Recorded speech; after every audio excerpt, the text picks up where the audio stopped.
This is a WCPO 9 breaking news alert. We do begin with breaking news tonight. An 11-year-old girl is dead after someone shot her in the West End. This happened at Laurel Playground just hours ago. WCPO 9 News reporter Valerie Lyons is live outside of Cincinnati Children's Hospital. Valerie, medics tried to save this girl, but it was too late. We will definitely be staying on top of all of that. Thank you, Valerie. Well, here's what else is happening in the tri-state tonight. We are learning one of the suspects involved in the viral downtown brawl last July is now back in jail. We're talking about Aisha Devon, the sixth person arrested in connection to the fight. She faces multiple charges, but was out on a $25,000 bond. However, court documents say she violated the bond conditions and was spotted outside of her home at unapproved times, including at a Kentucky liquor store on Christmas Eve. She's now being held in the Hamilton County Justice Center without bond while the case plays out in court. And a family-owned barbecue business that gained Super Bowl fame last year is now turning off the engines of two of its well-known food trucks and asking the community for help. Owner Kristen Bailey says they've been losing money consistently for the past few months, telling us rising costs, lost corporate contracts, and tighter city restrictions on food trucks have cut into their revenue stream. Then an electrical fire from heavy rain damaged one of the three food trucks this summer, forcing Bailey to cancel events for the entire season. We have a full breakdown of all those struggles, plus how the community can help in this story over on WCPO.com. And we now know when the 4th Street Bridge is set to close. The Kentucky Transportation Cabinet says that the bridge between Covington and Newport will shut down the week of January 12th. It'll be closed to everyone, of course, including vehicles, pedestrians, and bicyclists ahead of the planned demolition in the spring. Construction of the replacement bridge is expected to take roughly 2.5 years, with the new bridge set to open in summer of 2028.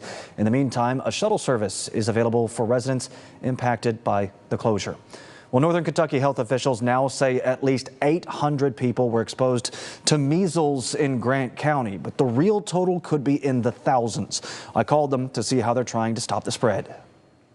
Skip Tate is with the department. He tells me an unvaccinated child traveling with family visited the Ark Encounter in Williamstown Monday and stayed at the Holiday Inn Express in Dry Ridge Sunday through Tuesday, exposing everyone along the way. The numbers are just really kind of staggering, plus however many people that maybe they ran across in the hotel or maybe the restaurant that they stopped in. This is the rash normally associated with measles, but symptoms include cough, high fever, red eyes, and runny nose. It's hard to track, though, because symptoms pop up 1 to 3 weeks after exposure. If it's a child and they were exposed to it on the 29th at the Ark Encounter, then they may be back in school by the time they actually start to show symptoms of it. So it can really spiral out of control really fast. Do you think that people take diseases like this less serious these days because they're just not familiar, not exposed to them? Essentially, the measles was eradicated in the U.S. in the year 2000, so 26 years ago now, and the people just haven't had to worry about it. So they aren't really paying any attention to it, and they don't realize how dangerous it can be and how quickly it can spread. Ark Encounter reps tell me they've contacted everyone who bought a ticket Monday, and in a statement tell me that they're praying for the affected child. The health department is asking people to check their vaccination status, and if you don't have one, monitor yourself for symptoms. Also, Tate says get the MMR vaccine. It has a 97% effective rate, so you don't have to worry about that if you go ahead and get the vaccine. The U.S. hit the highest recorded measles cases in 3 decades this week at 2,000. Tate says they'll work so this mass exposure doesn't add to it. Well, next tonight, we're still working to learn more about what caused this partial roof collapse at Latonia Elementary. It happened last night, leaving cracks and damage that can be seen across one area of the building. Dispatchers say nobody was inside and there were no injuries, something people living there we talked with today say that they're grateful for. Tonight, we're hearing from one woman who lives right across the street. She says she heard the collapse, but mistook it for New Year's celebrations.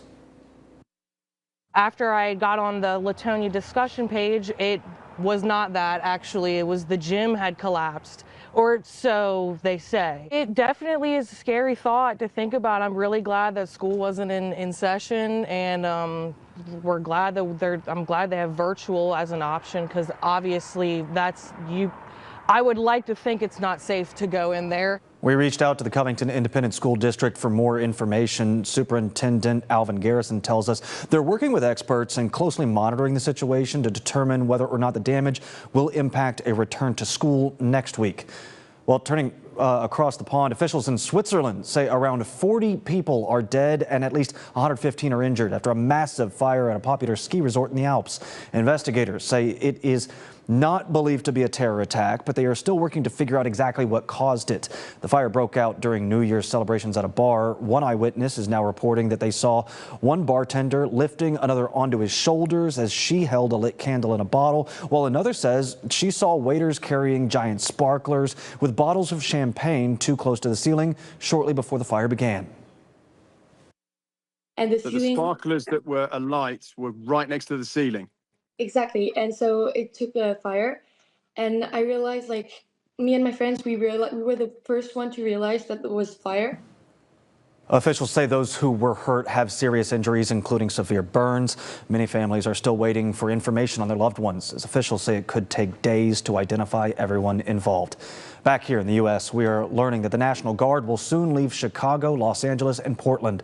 President Donald Trump announced he is withdrawing troops from the three cities in a recent social media post. The announcement comes after the Supreme Court blocked deployment in Chicago. However, the president suggested that the troops could be redeployed and it would be in a, quote, much different and stronger form. And a reminder, we're continuing our Let's Talk series, where we visit communities across the tri-state to find out what's going on in your neighborhood. You helped us find stories that matter to you in Batavia, Florence, Coleraine, and Lebanon.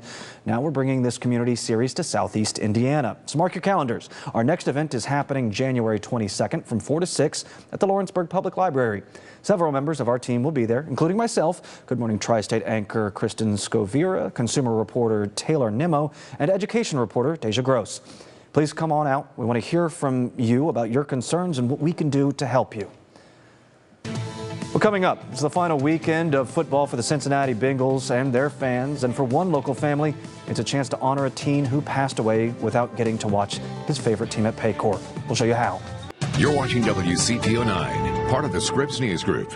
Sunday is the final game of the Bengals season, a home match against interstate rivals, the Cleveland Browns. But while many fans will be piling into Paycor to watch the action, one family will be there with a grieving heart. Tonight, WCPO 9 News reporter Alex Knowles shares how one father is honoring his son the way he loved most.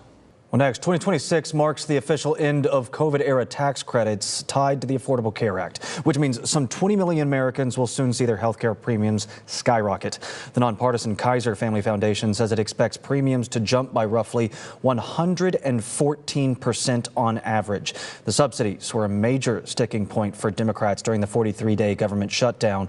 Democrats fought for an extension to the tax credit, but Republicans rejected that plan, pushing for more emphasis on health savings accounts. I think the best process is pay the money directly to the people, let them buy their own health care.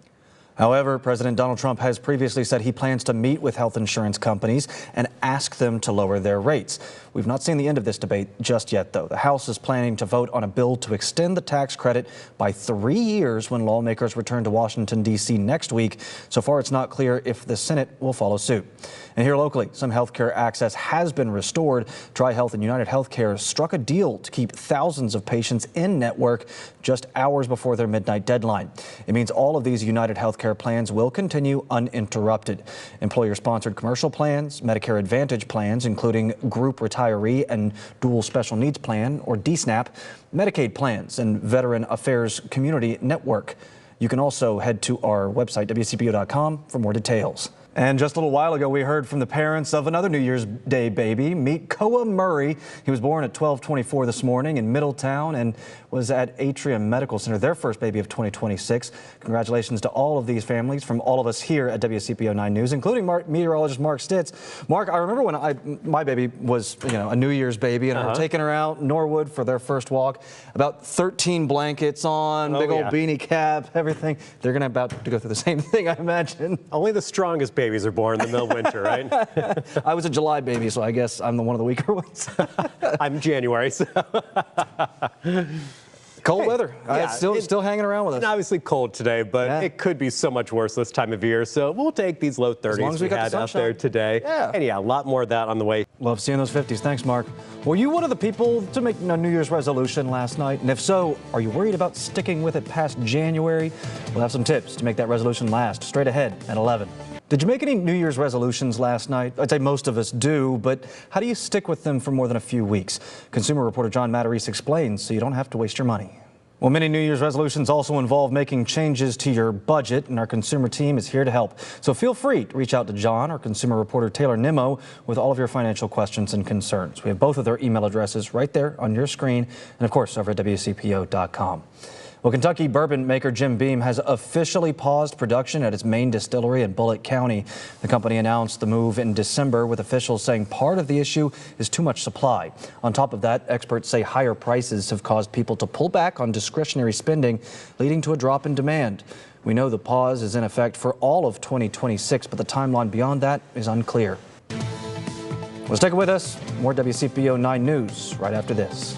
Before we go, check out this crazy surveillance video released by police in Texas, which shows an ATM theft where suspects used a tow cable and an SUV. Watch this. When they hit the gas, the ATM went flying through the store. In the video, suspects don't attempt to load the machine into the car after that. Instead, they just take off, dragging it behind them.